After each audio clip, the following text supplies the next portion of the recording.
Nucleus. Nucleus को हम दो पार्ट्स पढ़ेंगे। एक होगा इंटरफेस न्यूक्लियस, मतलब जब सेल डिवाइड नहीं हो रहा, अपने नॉर्मल स्टेज पे है। और एक पढ़ेंगे जब सेल डिवीजन हो रहा होता है, तो तब उसका जो जेनेटिक मटेरियल है वो in the form of chromosomes आ जाता है। वो क्रोमोसोम पढ़ेंगे। और अभी इंटरफेस न्यूक्लियस।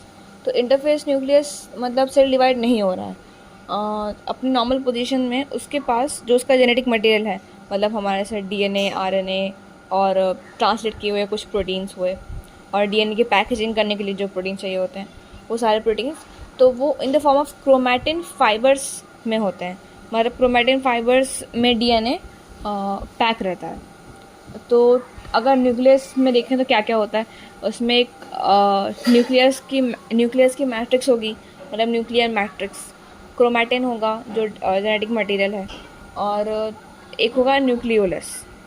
तो क्रोमैटिन जो होता है, एक मतलब क्रोमैटिन में देखें तो क्या क्या होता है। क्रोमैटिन में डीएनए का स्ट्रैंड होता है जो कि ह्यूमंस में 2.2 मीटर्स का होता है। कुछ हिस्टोन प्रोटीन्स होते हैं। Histone proteins actually help in packaging of DNA. And non histone protein होते हैं। नॉन हिस्टोन प्रोटीन का काम अभी नहीं होता है in the interface. Non histone protein more of सब काम आते हैं जब उससे क्रोमोसोम बनाना होता है। अभी क्रोमोसोम नहीं बनाना, बट वो प्रेजेंट होते हैं नॉन हिस्टोन प्रोटीन्स। और कुछ आरएनए होंगे, बिकॉज डीएनए से कुछ ट्रांसलेशन हो रहा होगा कंटिन्यूसली, तो आरएनए भी उस पर प्रेजेंट होगा क्रोमैटिन में। अब ये तो हुआ क्रोमैटिन। इसकी न्यूक्लियस की मैट्रिक्स होती है, उससे ही मतलब उसमें ही एक नॉन मेम्ब्रेन बाउंड स्ट्रक्चर होता है जिसको बोलते हैं न्यूक्लियोलस। न्यूक्लियोलस के पास मेम्ब्रेन नहीं होती है। It is present in nuclear matrix. अब न्यूक्लियोलस एक non membrane bound spherical structure है जो कि न्यूक्लियर मैट्रिक्स के साथ कंटिन्यूस होता है, मतलब मेम्ब्रेन नहीं होती इसलिए उसके साथ ही कंटिन्यूस होता है। और उसका मेन काम है ये आरएनए सिंथेसिस करना, मतलब राइबोसोमल आरएनए सिंथेसिस। अब जो न्यूक्लियस होता है, nucleus it's actually a double membrane structure.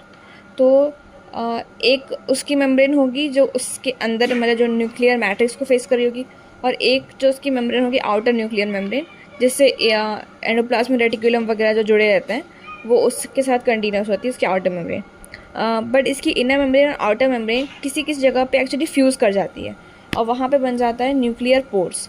Nuclear pores का काम यह है कि जैसे जब हमें आरएनए या प्रोटीन जो ट्रांसलेशन का वगैरह प्रोसेस होता है, तो उसमें हमें जैसे डीएनए में रेप्लिकेशन हो गया आरएनए का, फिर हमें जो आरएनए बन गया उसको ट्रांसपोर्ट करना है बाहर इन द साइटोप्लाज्म, ताकि उसका ट्रांसक्रिप्शन हो पाए।